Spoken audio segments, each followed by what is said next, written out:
प्रदेश में एक जगह है दोस्तों, रामपुर। वहाँ एक यूनिवर्सिटी है जिसका नाम है जौहर यूनिवर्सिटी। जैसा नाम वैसा काम, इसे अल्पसंख्यक यूनिवर्सिटी के रूप में स्थापित किया गया है। इस यूनिवर्सिटी का संचालन एक ट्रस्ट करती है जिसका नाम है मोहम्मद अली जौहर ट्रस्ट। नमस्ते भारत, आइए जानते हैं हम इसके बारे में। इस ट्रस्ट ने अध्यक्ष हैं रामपुर के पूर्व विधायक और समाजवादी के संस्थापक सदस्य मोहम्मद आजम खान। डॉक्टर तंजीन फातिमा जो रामपुर शहर सीट से पूर्व विधायक है, वो इस ट्रस्ट की सचिव हैं।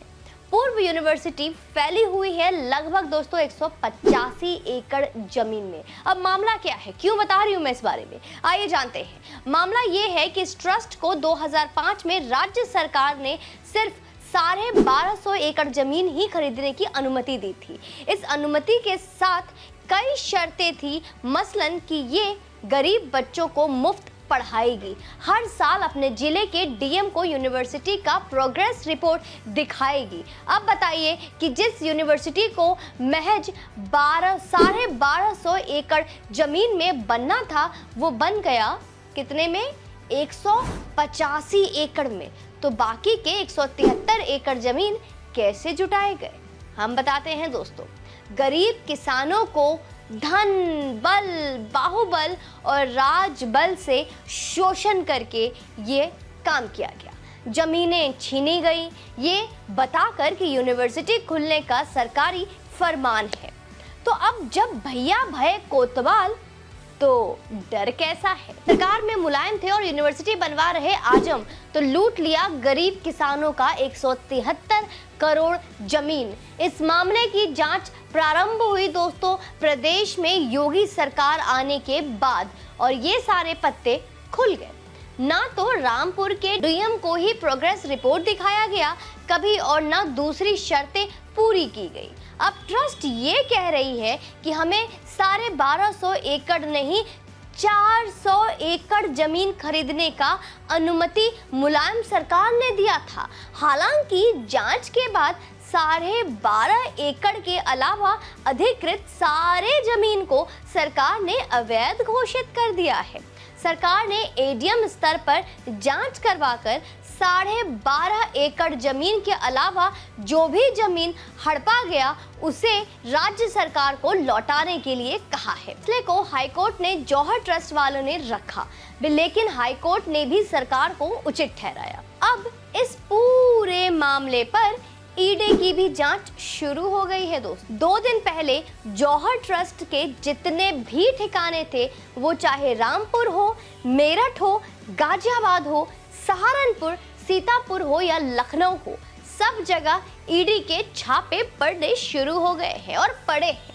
ईडी के छापों में कुछ ऐसे सुराग भी मिले हैं दोस्तों जो बता तो ये रहे हैं कि ये ओले आजम खान के सर पर अब भारी पड़ेंगे। अब जब से छापे शुरू हुए हैं, विपक्ष का वही पुराना विधवा विलाप शुरू हो गया है।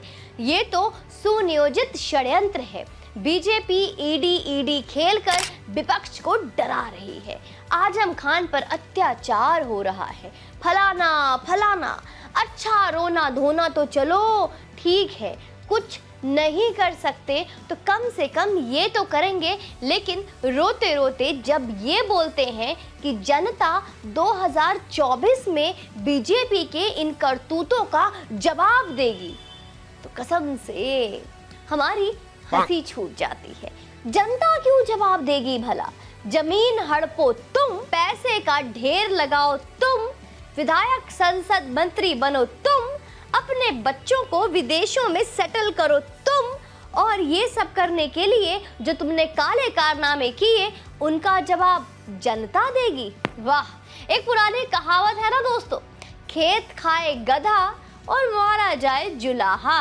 वही सच समझते हो, मतलब सारा घी तुम पियो, और जब पकड़े जाओ तो जिसने घी पीने लायक बनाया उसका पीठ डंडे के सामने कर दो। हाँ, अगर करना ही है किसी का पीठ तो उसका करो ना, जिसके बारे में ये कह रहे हो कि यूनिवर्सिटी 12.5 नहीं 400 एकड़ में बनने बोले थे। और मुलायम सिंह यादव जी बहुत स्पष्ट तो बोलते नहीं थे, और क्या बोले वही लिखवा लेते ना। 400 एकड़ बोलकर 12.5 लिख दिए, ये कैसे हो सकता है। अब पकड़ो पूरी समाजवादी पार्टी को, सबको कहो कि बोरिया बिस्तर लेकर सुप्रीम कोर्ट के बाहर डेरा डाल दे। आमरण अनशन की जब तक आजम बाहर नहीं आते हम उठेंगे नहीं, हम यहीं बैठे रहेंगे। अरे जिस आदमी ने पार्टी की नींव रखी उसके लिए इतना तो कर ही सकते हो ना भैया। तो बैठो, जाओ, हजारों सपाइयों जाओ वहां पे सुप्रीम कोर्ट के बाहर बैठो, ऐतिहासिक हो जाएगी। हम बता रहे हैं कसम से, बहुत बड़ी बात होगी। लेकिन ये भी करोगे तुम नहीं, पता है करोगे तो क्या कि बस ये दहाड़ दहाड़ कर रोओगे कि हमें फंसाया जा रहा है, बीजेपी एजेंसियों का गलत इस्तेमाल कर रही है। अब एक बात बताइए, जनता को क्या सच में क्या चाहिए? जनता क्यों वोट देती है? जनता आखिर क्या चाहती है? इसलिए तो देती है ना कि देश की संस्थाएं सही से काम करे, ऐसा शासन चले। अब कर तो यही रही है सरकार, आपके समय नहीं किया आपने, इसका जवाब दीजिए कि क्यों नहीं किया। जनता को ये मत कहिए कि सरकार ईडी से हमारे पाप सबको बता रही है, इसका जवाब जनता देगी। जनता सबसे ऊपर है और जनता देख रही है, देश समझती है, जनता भ्रष्टाचार समझती है। ये मजबूरी एक वक्त पर थी जनता की, वो भ्रष्टाचारियों को चुनौती थी, लेकिन अब वैसी मजबूरी नहीं रही। जनता गंजा फूंक कर नहीं सोई, बल्कि एकदम तरोताजा होकर जवाब देने के लिए अब पुख्ते तरीके से तैयार है। अब किसे कैसे जवाब देगी ये तो चुनाव ही बताएगा।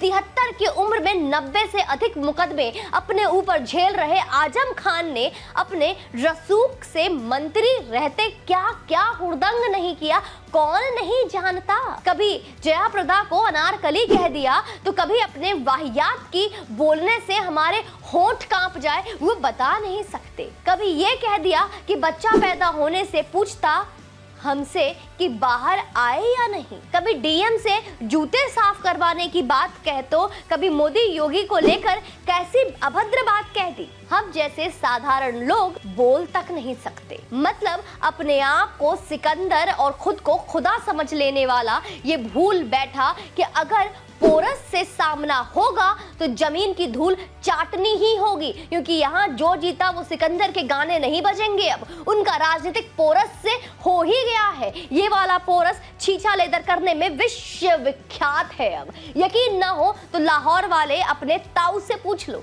कि उनकी क्या हालत कर रखी है दुनिया के सामने अब इस पोरस ने। अब तो उनके आका भी उन्हें डपट रहे हैं कि भाई पीछा छोड़ो।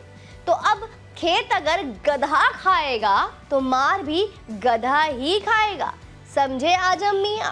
ये वक्त आ गया है, अब ये वक्त नहीं जब मुंबई में बम के धमाके सुना करेगा ये भारत।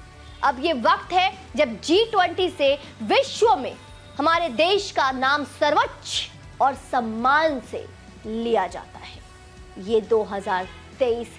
जय हिंद, वंदे मातरम। बाकी आप लोग देख क्यों रहे हैं, वीडियो को शेयर कीजिए, लाइक का बटन दबाइए। और आपको क्या लगता है कि ये नया भारत जहां पे सिर्फ और सिर्फ आपके भारत, हमारे भारत का नाम सम्मान से लिया जाता है, गर्व से लिया जाता है, और जहां पे घमंड होता है हमें कि हम भारतीय, जिस देश का नेतृत्व करता सबसे आगे है और पूरा विश्व अब पीछे चलता है। जय हिंद, वंदे मातरम। एक बार फिर से